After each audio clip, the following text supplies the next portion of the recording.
540 WAUK, Milwaukee's real news and great conversation. And now on your FM dial at 100.3. Here's your Daily News Roundup. With local news on 540 WAUK on 100.3 FM, I'm Stuart J. Waddles. Below zero wind chills are here, and local warming centers in Milwaukee are extending hours to help get people out of the weather. The Marsha P. Coggs building on West Valete is open 24 hours during extreme weather. Most others in the county are open from 7 p.m. to 7 a.m. Guest House and Milwaukee Rescue Mission serve men only, while Joy House serves women and families. Repairs of the Breach and Unity Lutheran Church are open to single adults. You can call 211 to find a warming center near you. We'll get a look at the latest coming up in the forecast. ICE has confirmed that they are relocating their main Milwaukee office from downtown to a new northwest side spot at Lake Park Drive. However, it does appear that the Immigration Authority will stick around in another part of the downtown area. The new Lake Park Drive facility will process immigrants but won't hold detainees overnight. Renovations at that site include adding an 8-foot security fence with privacy slats. The move will free up the downtown building for redevelopment by MSOE. UrbanMilwaukee.com reports that 3 months ago, ICE was seeking out just over 18,000 square feet of furnished office space in Milwaukee, with no location or details about that usage released as of yet. Details about when ICE plans to move aren't yet known. It's all news all morning from 540 WAUK on 100.3 FM. Port Washington's mayor is calling for calm, while some residents are calling for a recall. A city meeting boiled over with protests and arrests this week. The agenda for the meeting Tuesday night didn't list talk about the controversial $15 billion data center project. However, community members showed up and wanted to talk about it. Video from the meeting this week shows a speaker ignoring time limits and briefly chanting about recalls. That prompted police to issue disorderly conduct tickets.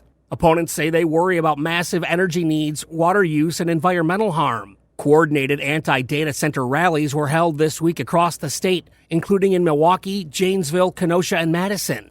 Leaders from Racine, Kenosha, and Milwaukee will meet tomorrow to start planning for possible passenger rail service in southeastern Wisconsin. They decided to call the new fact-finding group the Milwaukee Area Racine-Kenosha Passenger Rail Commission, shortening it to MARC. The first meeting will be at 10 tomorrow at Racine City Hall.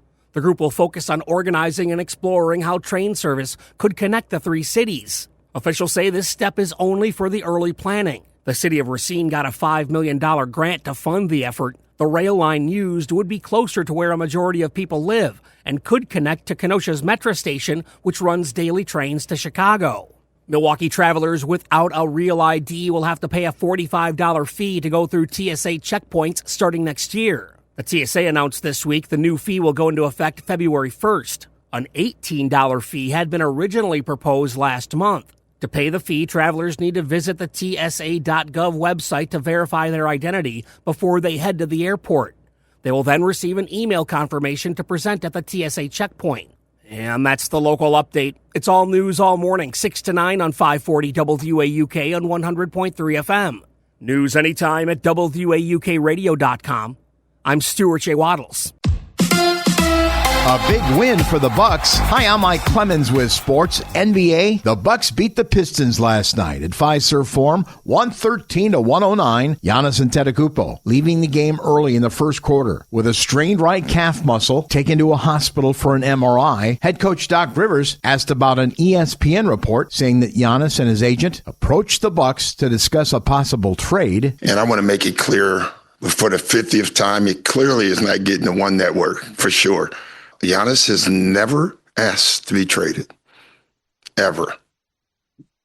I can't make that more clear. Men's college basketball in Madison, Wisconsin over Northwestern, 85-73. John Blackwell, 26 points. The Packers' Jordan Love named NFC Offensive Player of the Week. And volleyball tonight at the UW Fieldhouse as the Badgers face Eastern Illinois in the first round of the NCAA tournament. The Fieldhouse has been a great home for this team this year. And we need that sucker packed both nights. You know, hopefully those fans haven't got a report, but I'm sure they're gobbling up. We need both matches to be sold out. That's Badgers volleyball coach Kelly Sheffield. With sports, I'm Mike Clemens. It's a little chilly out there this morning, but we'll warm back into the teens here today. Mostly sunny with a high of 15 this afternoon. Tonight, partly cloudy, 6 above. Tomorrow, mostly cloudy, 27, with a little light snow late tomorrow into tomorrow night.